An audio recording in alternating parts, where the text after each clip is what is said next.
Good day to Dr. Noor Atika. Today I'm going to talk about Robber's cave experiment which held on 1954 by Muzaffar Sharif and Caroline Wood Sharif. He was born in 1906 in Izmir, Turkey, earned bachelor's degree and master's degree in Izmir, Turkey, and PhD at Columbia University in America.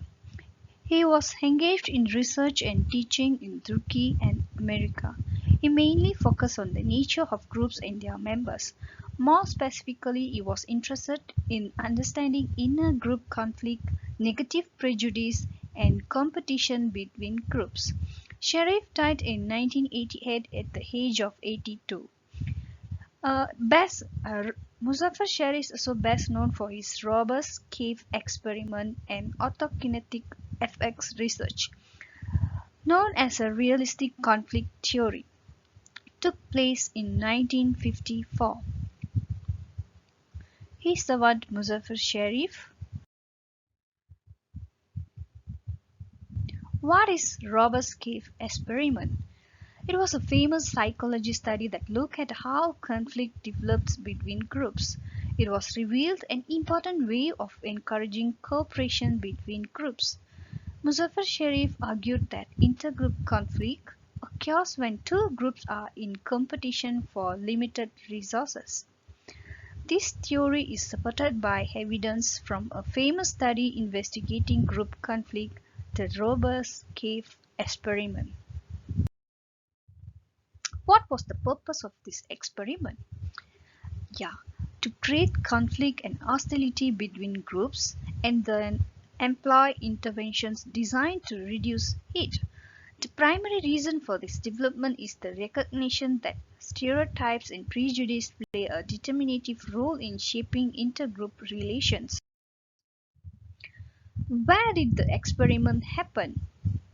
It was conducted over 3 weeks in a 200-acre summer camp in Robbers Cave State Park, which is in Oklahoma. The subjects: 22 normal boys of the same age group, between 12 years old, with same educational level, similar social cultural background, it means middle class, and from Oklahoma City. And how they did the group formation. The boys involved did not know each other before arriving to the campground. They arrived in two separate groups, its name Rattler and the Eagles. Three stages that was in this experiment is in-group formation, it means bonding stage. The second one is friction phase. It took 4 to 6 days. It means conflict period. And the third stage is integration phase, reducing friction period.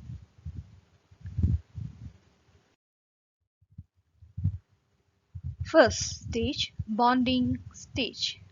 In this stage, each group spent their nights in separate cabins far away from each other and had no knowledge of the other's presence in the park. The two groups were isolated and did not interact during the first week of camp. The members of each group established with one another by doing activities together such as hiking, swimming, dance, preparing meals, and treasure hunts. Each spontaneously developed its own rules, leadership, and identity. One group called itself the Rattlers, and the other boys dubbed themselves the Eagles. And they stitched their group name onto shirt and flags.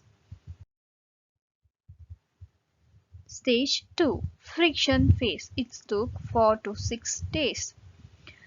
In this stage, what they did was the two groups were together and were involved in various competitions against each other.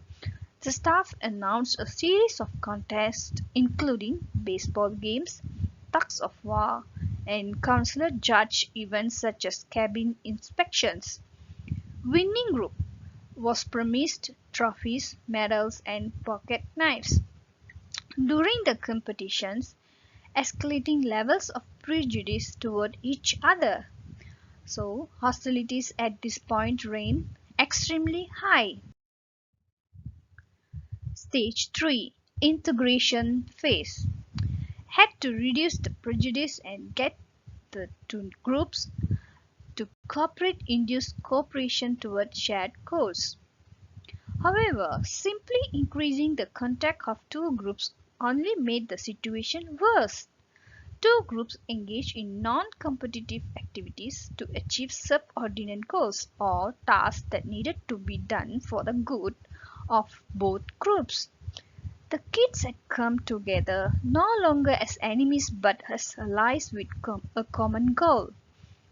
They rejoiced together when the problem had been fixed. The boys had become reconciled. Let me discuss about this theory. Cooperation on shared goal is of vital importance in resolving conflict peacefully. Defined group structures and dynamic consisting of individual status and role will be formed when a number of individuals without previously established interpersonal relations interact with one another under similar contexts and events. During the friction phase, uneasy conflict produces unfavorable stereotypes in relation to the outgroup and its members, placing the outgroup at a certain social distance. When the two groups meet for competition, in-group solidarity and cooperation increases and intergroup hostility is strong. The groups will tend to cooperate towards the achievement of the subordinate goals. Tools and techniques can be put to the service of harmony and integration as well as of deadly competition and conflict. And there are some unethical issues in this experiment. What's that? Children were manipulated into developing hostile attitude towards other children. Yes, we can see in this experiment. Their parents were not allowed fully informed consent. The third one, the boys were not offered the right to withdraw. And the last one, they were caused stress, psychological harm. We can clearly saw in this experiment there's a psychological harm between the boys. Conclusion. Muzaffar Sharif and Caroline Sharif had successfully demonstrated realistic conflict theory. The realistic conflict theory stated that whenever there are two or more groups that are seeking the same limited resources, this will lead to conflict, negative stereotypes and beliefs, and discrimination between the groups. That's all from me. Thanks for watching.